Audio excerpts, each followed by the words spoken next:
Hi there. I'm going to do a Sunday night show because I really miss broadcasting on Revolution Radio, and I think that I might well jump back on there for the Sunday night shows if they have me back. Been missing broadcasting actually on a station.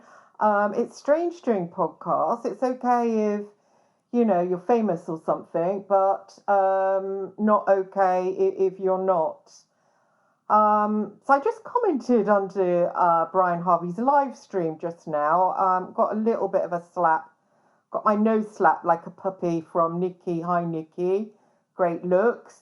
Yeah, she made a comment about me being stupid. So I had a little think about that. When people tell me things like, I'm stupid, I go away and think about it because not everybody is trolling. Sometimes people are telling you things about yourself that you need to learn. It's not always a troll. You can't always say that's someone trolling me or that's someone being unkind. And so I went away and I was thinking about IQ levels and, about broadcasters and about we YouTube podcasters and about who's intelligent, who's unintelligent. Does it make you a good podcaster if you've got a higher IQ or a lower IQ? Do my favorite podcasters have a high IQ? And I was thinking, who's my favorite podcaster right now? I kind of like Darren G. I don't know why. I like looking at his videos. Obviously, visually, it's like, for women, it's eye candy extraordinaire. So I like looking at him. And I played him the other day to my son. Well, no, it was just the start of it because I wanted to listen to something he'd said. And it was just a blast of a couple of minutes. And my son then said to me, "Oh, I want a t shirt like that." And I thought, why does he want a t shirt like that? It's very odd. It's just a normal white t shirt. And then I kind of picked up the vibe that there was a alpha male being himself. And it's the kind of thing that other younger males, younger than him, obviously my son's a teenager, 18, that want to emulate because it's like a really good vibe and it's a really strong vibe. And there's something about Darren that he gets out there. He doesn't troll people, he's not sneaky, he's real and he wants to help people. He's doing his podcast to help people. And I have seen he does get criticisms by this person and that person.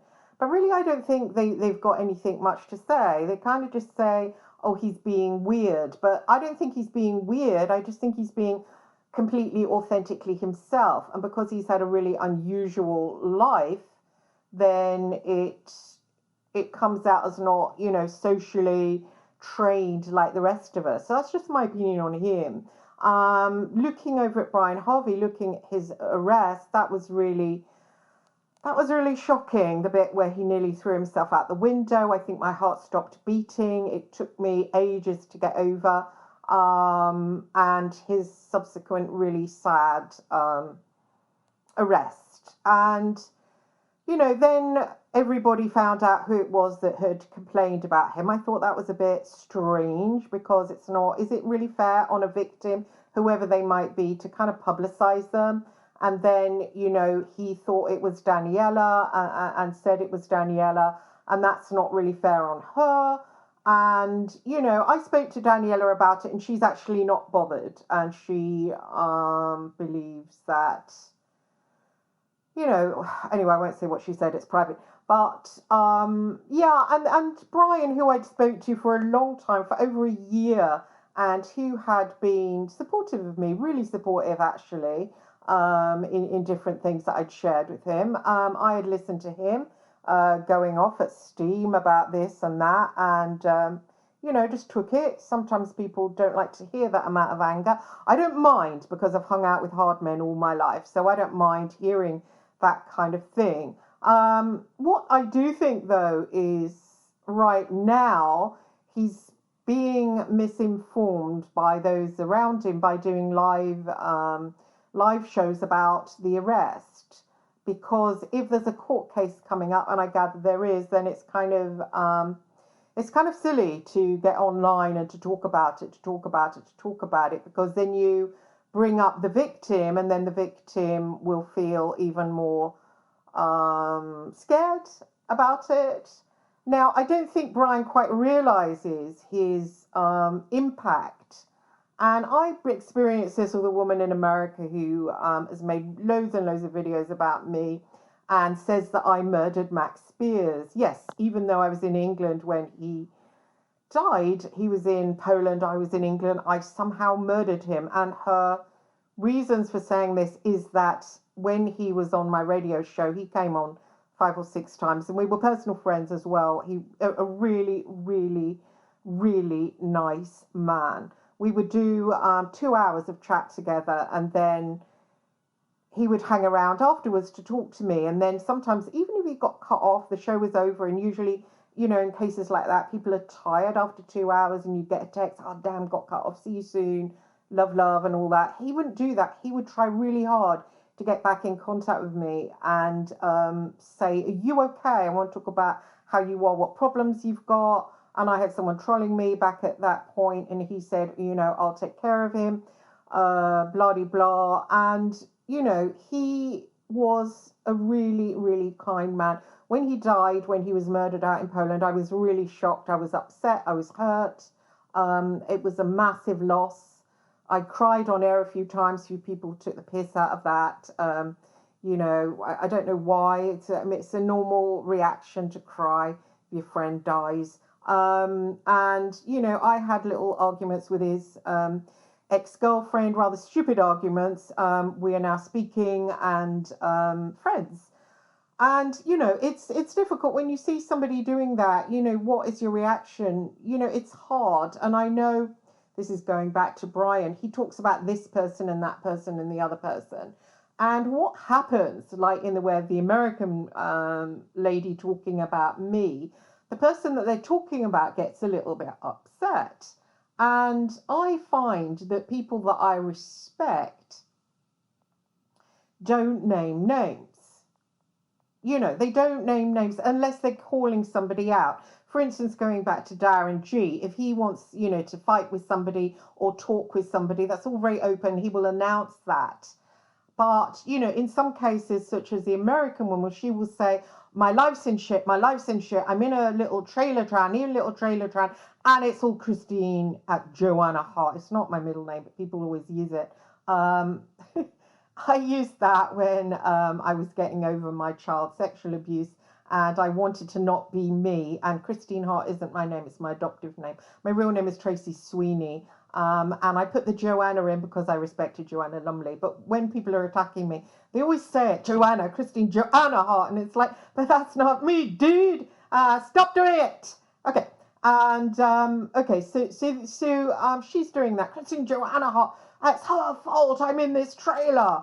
And what it does a thing called felon setting, okay?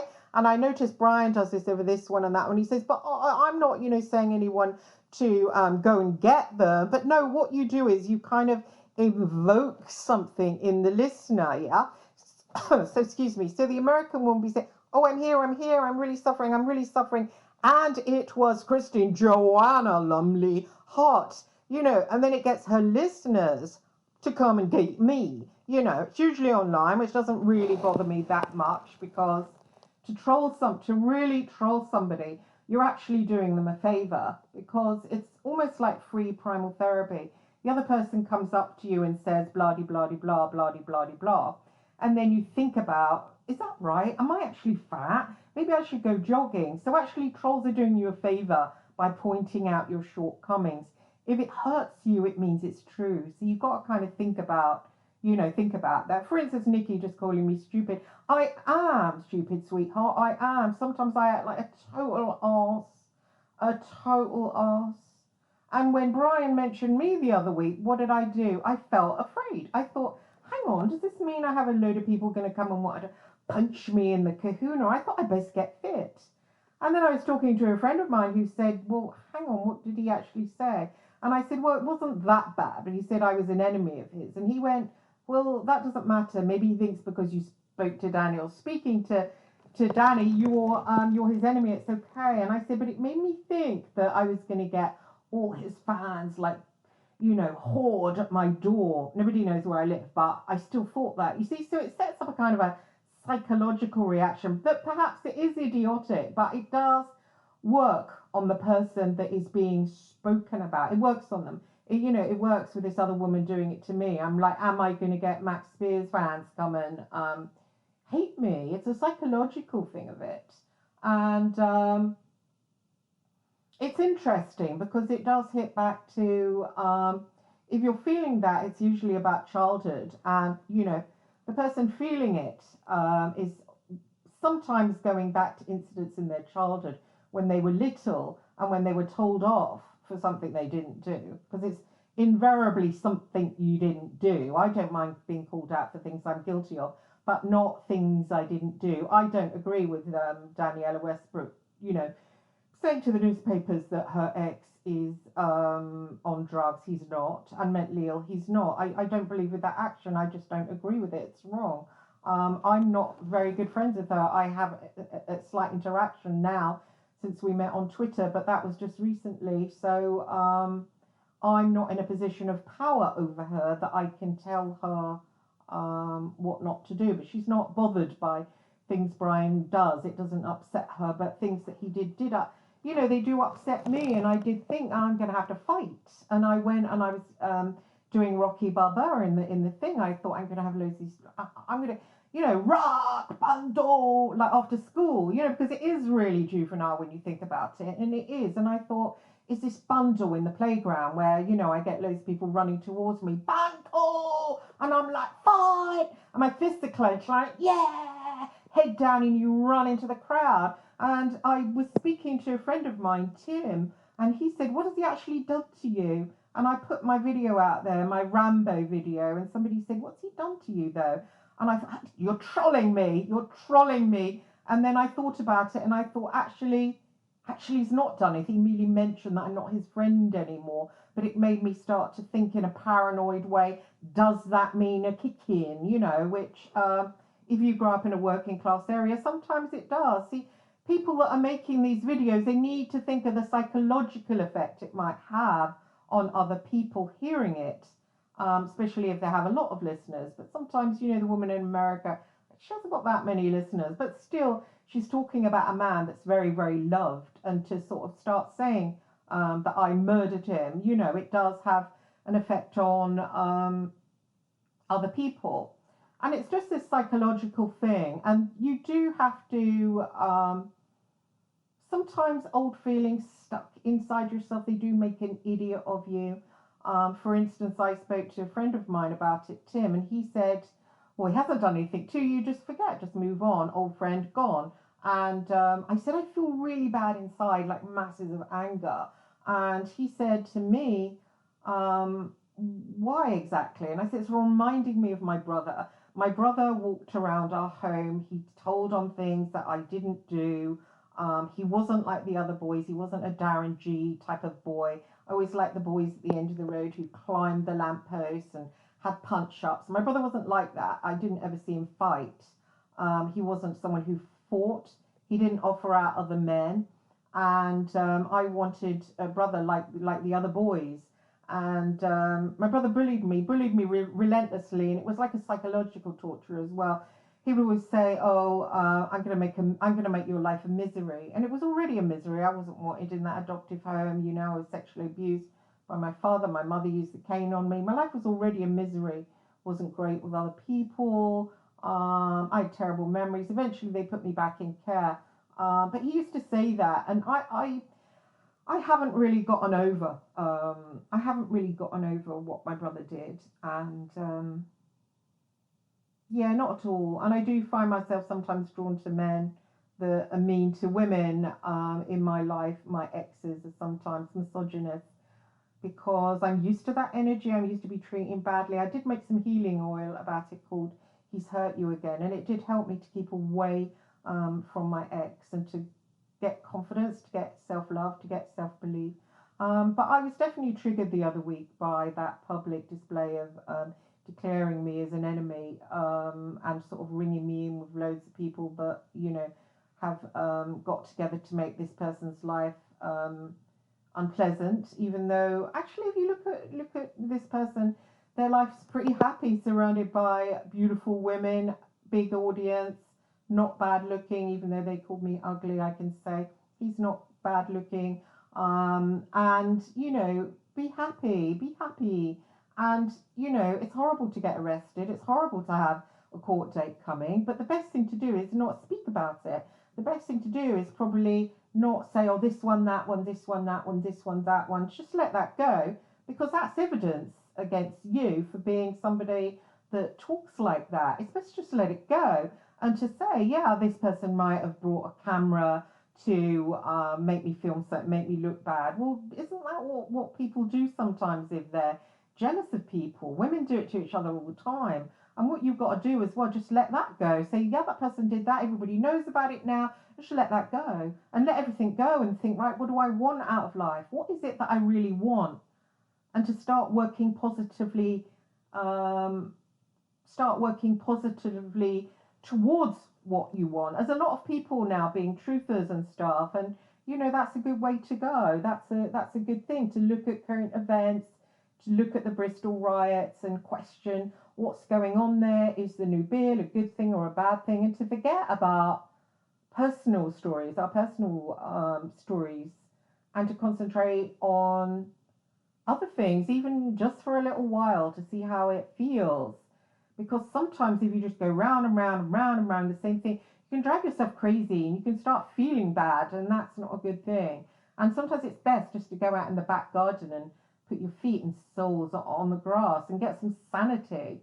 So I was an idiot publicly last week. I did do a Rambo video. I did go into a place of paranoia thinking, am I going to have a bundle? And can I do a bundle? And so I thought, well, best get the old abs and that working out. Until someone pointed out that I was back there in the past with my brother. The way I got over the bullying of my brother, one day he came in, I was listening to my stereo player, and very, very quietly, and he came in, pulled out the plug, and I thought, oh, he's pulled it out, Christine, it's okay, he's pulled it out. But then he ripped it off. That was my brother. He'd never fight another man, but towards someone 5 years younger, he was very tough. Not one bit like Darren G was my brother. Anyway, he ripped it off, and then he went bang into my leg, which started pissing blood, and then went out again. Oh, I think he said something about, like, I'm going to fuck you up. Yeah, very, a girl with no friends, and yeah. And so I grew up to be somebody that, went wherever I found hard men. I went and joined the private detective agency with MI5, MI6. When I had a boyfriend in the press industry, I hopped over there, but not for me doing celebrities. I wanted to mix with the crime families. I want to mix with the Adams families. I want to mix with the UDA. I want to mix with the real IRA. Why? Because I'd been bullied shitless and I didn't want to ever have it happen again. So I wanted to surround myself by people on speed dial. But at the end of the day, when you feel threatened, there you are, just yourself in the park, pumping logs because you think you're going to have to rock and bando. So what you actually have to do is to go back and feel the pain of the past, and to feel the pain of when my brother came in that day and pulled the plug off, and to feel the pain of how he bullied me. And there was no way out. There was no one to tell. My parents were on his side. And to feel it, I was utterly powerless. And I'm utterly powerless to the woman in America who wants to say, I murdered Max Spears. I'm utterly powerless to Brian saying that, I'm one of his enemies.